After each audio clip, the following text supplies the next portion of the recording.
if the Lord would allow His only begotten Son to die for you, do you really think He's not willing to heal you?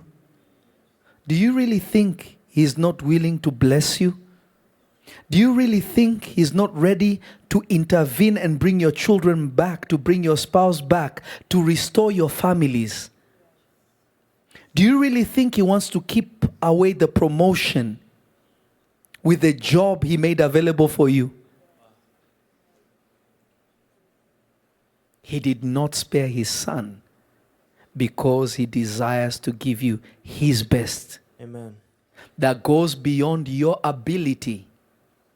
It goes beyond what you can do. It solely depends on the grace and the righteousness of the Lord Jesus. In the mighty name of the Lord Jesus, you are already blessed. Amen.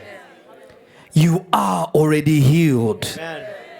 You are already delivered. Amen. Your doors are already opened. Amen.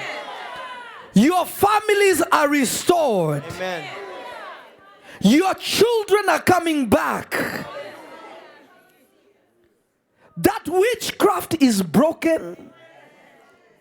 That enchantment has been dismantled. You have already entered into the center of the will of Almighty God for your life. Amen. Believe in the Lord Jesus.